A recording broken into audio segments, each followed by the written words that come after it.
வணக்கம். முதலீடு தமிழ். இது நிறுவனங்களை அலசுவதற்கான ஓர் இடமாகும். இன்னைக்கு நாம ஒரு முக்கியமான விஷயத்த கொஞ்சம் ஆழமா பார்க்க போறோம். அதாவது நிறுவனங்களோட ப்ரொமோட்டர்ஸ் எப்படி சில சமயம் அதிக சம்பளம் மூலமா பணத்தை எடுக்கிறாங்க, அதை எப்படி நாம கண்டுபிடிக்கிறது. இதுக்கு சில விதிமுறைகள், அதாவது ரூல்ஸ் அண்ட் ரெகுலேஷன்ஸ் இருக்கு.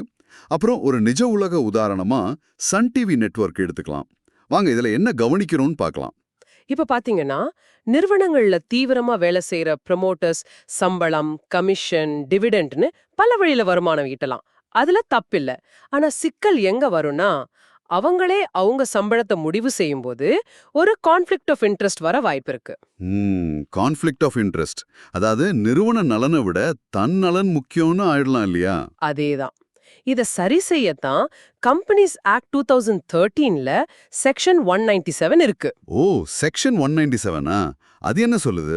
அது ஒரு கம்பெனியோட மொத்த நிர்வாக சம்பளம், அதாவது மேனேஜேரியல் ரெம்யூனரேஷன், அந்த கம்பெனியோட நெட் ப்ராஃபிட்ல 11% மேல போகக்கூடாதுன்னு சொல்லுது. 11% மொத்தமா? ஆமா, மொத்தமா.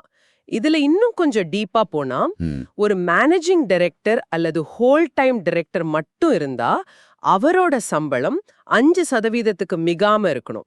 ஒண்ணுக்கு மேல அந்த மாதிரி டைரக்டர்ஸ் இருந்தா எல்லாரோட மொத்த சம்பளம் 10% மேல போகக்கூடாது. சரி, இதுக்கு மேல கொடுக்கணும்னா அதுக்கு சென்ட்ரல் கவர்மெண்ட் அப்ரூவல் வாங்கணும். ஆனா நடைமுறையில பாத்தீங்கன்னா நல்ல கார்ப்பரேட் கவர்னன்ஸ் இருக்கிற பல கம்பெனிகள்ல ப்ரொமோட்டர்ஸ் அவங்க சம்பளத்தை 2-3%க்குள்ளேயே வச்சுக்கிறாங்க. சரி, இப்போ சன் டிவி நெட்வொர்க் உதாரணத்துக்கு வருவோம். அங்க நிலைமை எப்படி இருக்கு? அங்க ப்ரொமோட்டர் குடும்பம், குறிப்பா திரு கே கலாநிதி மாறன், அவங்க எக்ஸிகியூட்டிவ் சேர்மன், அப்புறம் அவங்க மனைவி திருமதி காவேரி கலாநிதி, அவங்க எக்ஸிகியூட்டிவ் டைரக்டர்.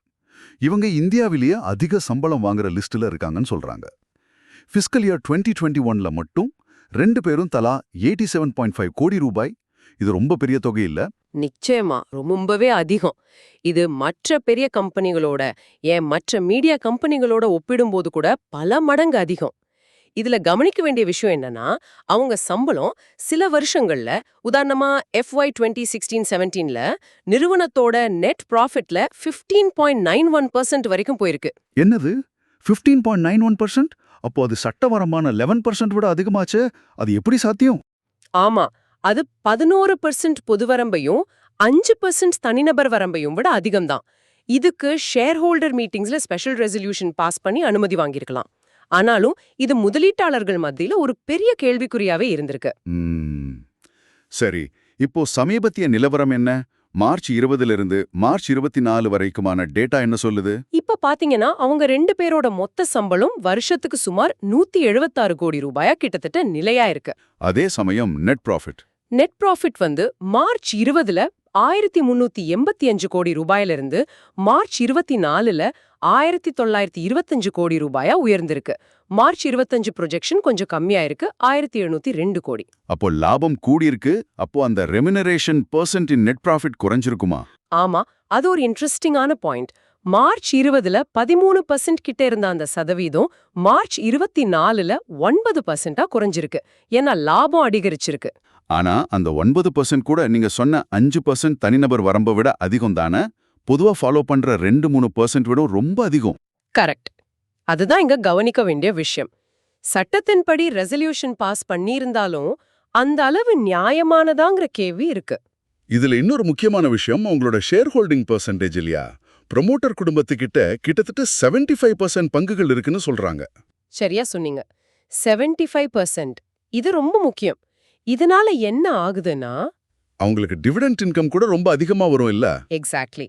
சம்பளம் ஒரு பக்கம்னா, இந்த 75% பங்குகள் மூலமா வர்ற டிவிடெண்ட் இன்கமே சில வருஷங்கள்ல 400 கோடி ரூபாயிலிருந்து 700 கோடி ரூபாய் வரைக்கும் போயிருக்கு. அப்போ சம்பளம் பிளஸ் டிவிடெண்ட் ரெண்டும் சேர்த்து பெரிய தொகை அவங்களுக்கு போகுது. ஆமா, இதுக்கு சில இன்ஸ்டிடியூஷனல் ஷேர் ஹோல்டர்ஸ், அதாவது பெரிய நிதி நிறுவன முதலீட்டாளர்கள் ஷேர் ஹோல்டர் மீட்டிங்ஸ்ல எதிர்ப்பு தெரிவிச்சிருக்காங்க, எதிரா வாக்களிச்சிருக்காங்க. ஆனா 75% வாக்கு அவங்க கிட்டே இருக்கிறதால தீர்மானம் பாஸ் ஆயிடுது, அப்படிதானே? ஆமா, அதுதான் நிலைமை. இதுதான் ப்ரமோட்டர்ஸோட அதிக கட்டுப்பாடு எப்படி ஒரு கான்ஃப்ளிக்ட் ஆஃப் இன்ட்ரெஸ்ட உருவாக்கலாங்கிறதுக்கு ஒரு நல்ல உதாரணம். அப்போ இதெல்லாம் வச்சு பார்க்கும்போது முதலீட்டாளர்கள் என்ன செய்யணும்? குறிப்பா நம்மள மாதிரி ரீட்டைல் இன்வெஸ்டர்ஸ். ரொம்ப முக்கியமான கேள்வி. முதலீட்டாளர்கள் ஒரு கம்பெனியோட ஆனுவல் ரிப்போர்ட்ஸை பார்க்கும்போது வெறும் லாப நஷ்ட கணக்கை மட்டும் பார்க்கக்கூடாது. இந்த மாதிரி ப்ரொமோட்டர்ஸோட சம்பள விவரங்கள், அது நெட் ப்ராஃபிட்ல எவ்வளோ சதவீதம் இருக்கு, அவங்களோட ஷேர் ஹோல்டிங் எப்படி இருக்கு, டிவிடெண்ட் எவ்வளோ போகுதுன்னு ஆழமா பார்க்கணும். அப்பதான் ஒரு கம்பெனியோட கார்ப்பரேட் கவர்னன்ஸ் எந்த அளவுக்கு இருக்குன்னு புரியும். நிச்சயமா. சில சமயம் சட்டப்படி எல்லாம் சரியா இருக்கலாம். ஆனா தார்மீக ரீதியா, அதாவது மோரலி அது சரியா, சிறு முதலீட்டாளர்களின் நலனுக்கு உகந்ததான்னு யோசிக்கணும். இது முதலீட்டு முடிவுகள் எடுக்கும்போது கவனிக்க வேண்டிய ஒரு மிக முக்கியமான விஷயம். ரொம்ப தெளிவா சொன்னீங்க. அப்போ ஒரு நிறுவனத்தை ஆய்வு செய்யும்போது இந்த ப்ரொமோட்டர் சம்பளம், அவங்க பங்குரிமை, டிவிடெண்ட் இதெல்லாம் சேர்த்து பார்த்தா பணம் சரியான வழியில பயன்படுத்தப்படுதா இல்லையான ஒரு ஐடியா கிடைக்கும். இந்த அலசல் உங்களுக்கு பயனுள்ளதா இருந்திருக்கும்னு நம்புறோம். நீங்க முதலீடு செய்ய போற நிறுவனங்களோட ஆனுவல் ரிப்போர்ட்ஸை இனிமே இந்த கண்ணோட்டத்திலையும் பாருங்க. அடுத்த உரையாடலில் மீண்டும் சந்திப்போம். நன்றி.